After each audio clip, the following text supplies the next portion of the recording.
Alright guys, good afternoon. Happy Tuesday sa nila. Kamusta ang araw niyo? Yung, alright. So, yun. Kamusta ang araw niyo guys? Kamusta ang inyong Martes? December 2. Ito ang nakapag-content. Oh. Lagi ako sa bahay. Nabili ko ng maming ng kailangan para sa minimal repair. Nakita namin yung scale ng gate. Ang project ng aking pamangkin. Yun. So,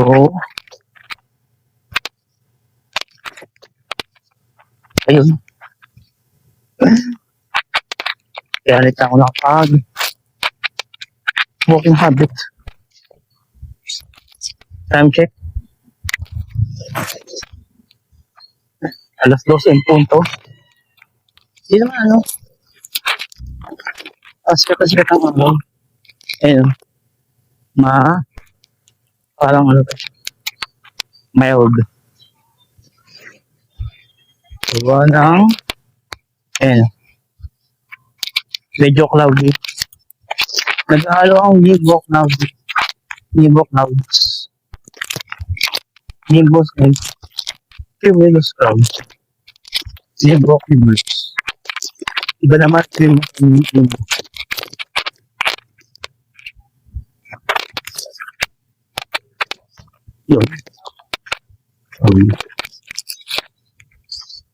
Yeah, maybe.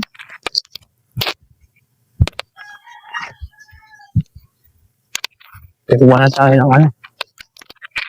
Ayan. Magastos. Okay, that's fine. Isipin natin. Gastos. Gabi. Halos na nabibigingin. So, see you later guys. Guys, COC. I'll update you later. Guys, good afternoon. Welcome back. Guys, may island. Alright. Yan, dito tayo sa Magallanes.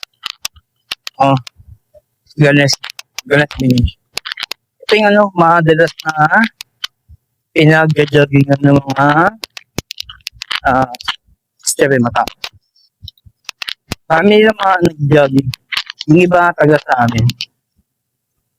Taga Manibay. Kasi malawak ito. Hanggang ano yun? Sa maba yun. Pero bang ano sila, hanggang ano lang yan. Hanggang dulo lang. Hindi sila pwedeng dito sa loob. Unless meron silang ID. Mga membership ng ano, Magallanes Club. Kaya yung iba, yung may mga members ng Magallanes Club, naiikot na yung buong ano, buong village. So, yan. So, dadagay ito. Kung mapasin nyo sa mga likod, yan. Yan. Yung mga puno. So, gaya ng minensyon ko nung last Sunday. Yan. Yan. Abangan nyo yung mga ano ko. Yung aking mga YouTube shorts. Yun. Tatapos ko pa yung aking ano, episode 5.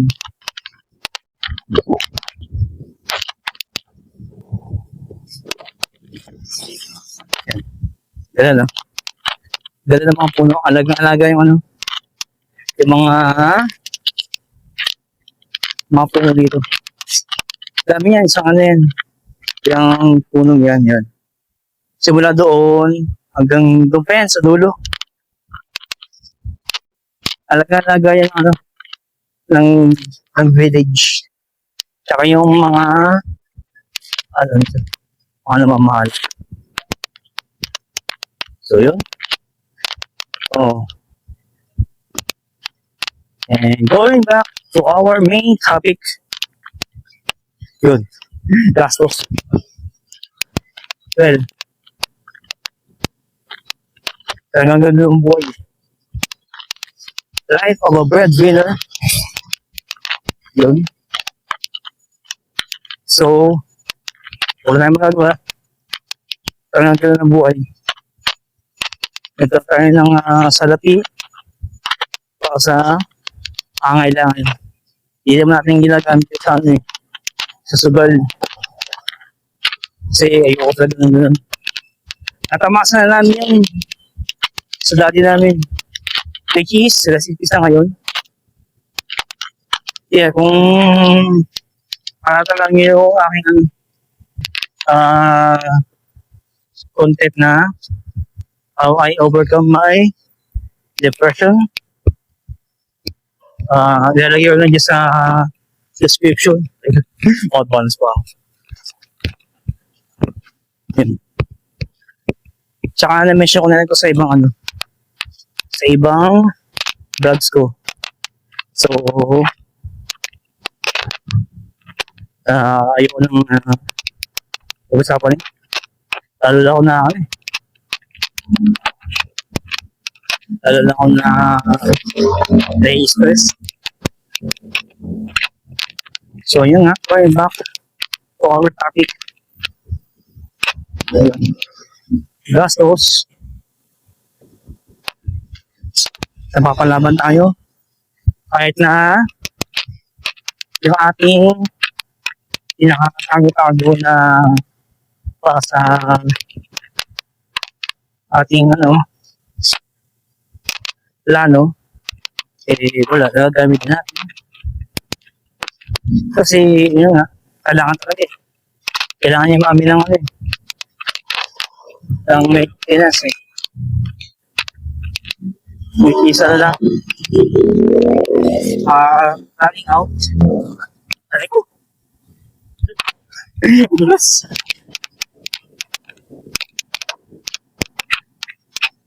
Running out yung meds ni mami. Kaya, ang bili namin, kami ng mga kapatid ko, 10 to 15. Yung matataong sa sahod namin, para kahit paano, ma-running out man yung mga gamot, vitamins namin, na susuplayan agad.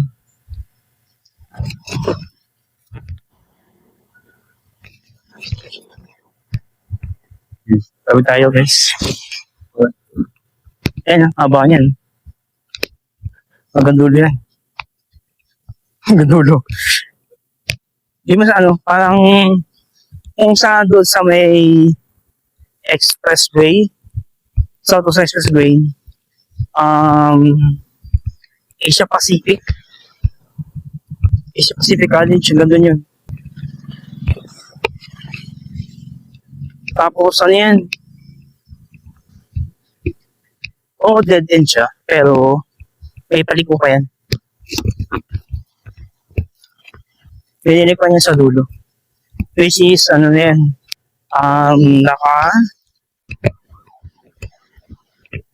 naka-close.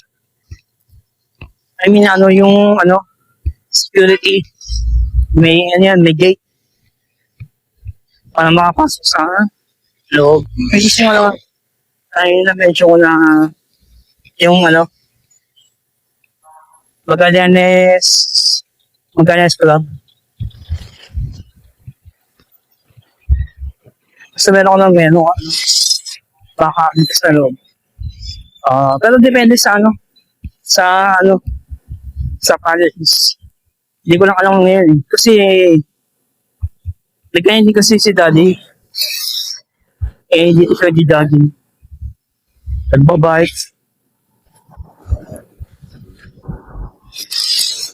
Kaya, idea.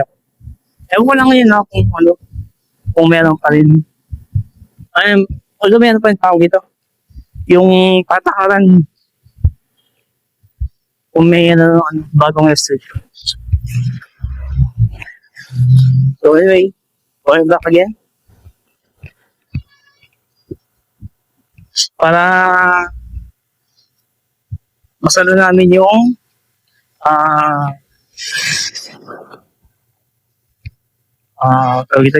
yung mga vitamins sa akin na aning-aning. Kaya, yun. Maintenance na yun. 60 skills si mami. So, kailangan talaga alaga.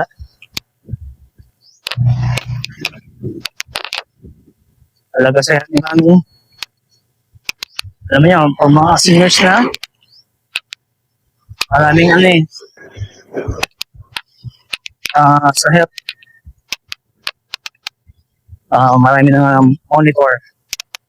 So, yun talaga. Bigla kami ng gastos. Papapabigla ka talaga ng gastos. So, ayoko na nga mga kapatid ko, siyempre, meron din niya, di ba kalit? Ayoko nang dagdagan ng kailang credit card. Kaya, ako na gano'n.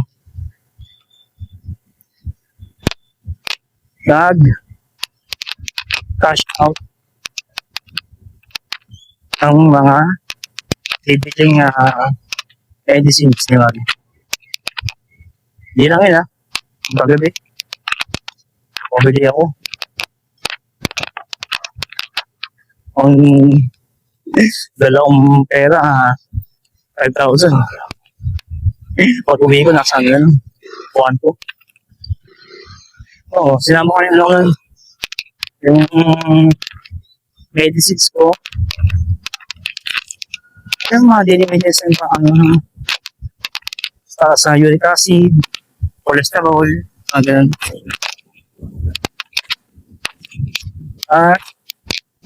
Ulam namin kagabi. Kasi alanganin alanganin yung oras. Bumili na ako ng luto.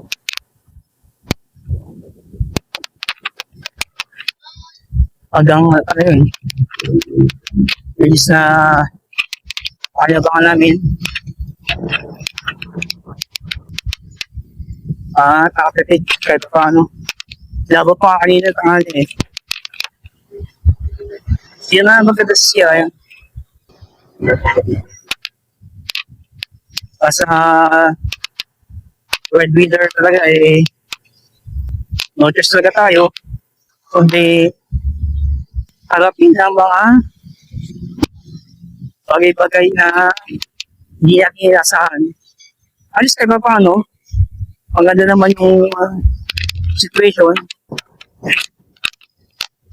So, bumabalik naman yung pera mula sa ating ikatrabahuhan. Yan. EDSA yan guys Nakita nyo MRT. Yun. Sa Belvin na talaga wala tayong mga duwa kundi tanggapin ang hamon ng buhay, which is di ka makakaiba tayo na panalangin. Always pray lang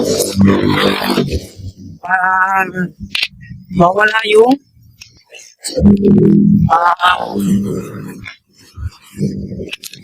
mawala mga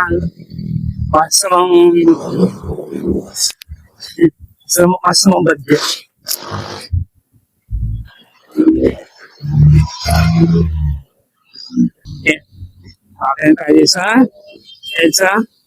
Magalis. So, yan. Yan yung mga lista, big. Pagkakas mo yan doon. Sa ibang lista. So, see you later, guys. Wonderful Tuesday ahead. Alright guys, welcome back. Dito na pala sa ating tahanan, sa aming kwarto. Yun. Ginagawa namin ang aking pamakita yung stats namin guys. So, galing ang my laptop here.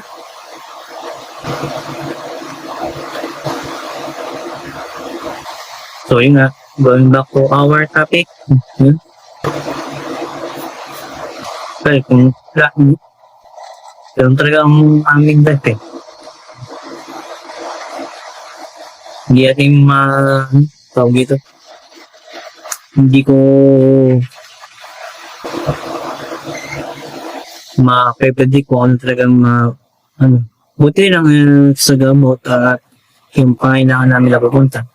At hindi na lang sa masamang nangyari. And which is, I'm grateful for that. Patuloy tayo noon. Malalangin na hindi mapunta sa masamang pangyayaring mga nagaganap. Alam mo talaga, let's just face the consequences na yan na napupunta sa maganda kinalabasan. So, alam ko mas marami kong malala na breadwinner life kaysa sa akin, kaysa sa aming pamilya. So, alam ko na mas hindi pa yung pinagdadaan ng ibang breadwinners kaysa sa akin. So, I'm just pray na maayos po kayo. All of the breadwinners, shout out po sa inyo lahat. Alam ko na balang araw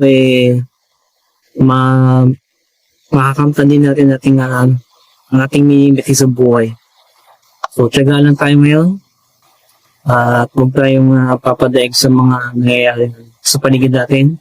Kung ano yung mga sinasabi ng ibang tao. Huwag nating isipin masyado. Hindi naman sila napapakain sa atin. At hindi sila nagpapasound sa atin. So, and that's the best thing. Na maayos yung ating trabaho, maayos ang ating araw-araw na ginagawa. At hindi tayo gumagamit ng mga kasisira ng ating pangalan, ating pamilya.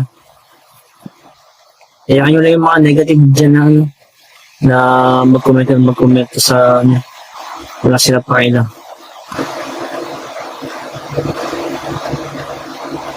So, pwede na Buti na talaga kahit pa paano may naitatabi at nagagamit din. Hindi naman pala nagreklamo.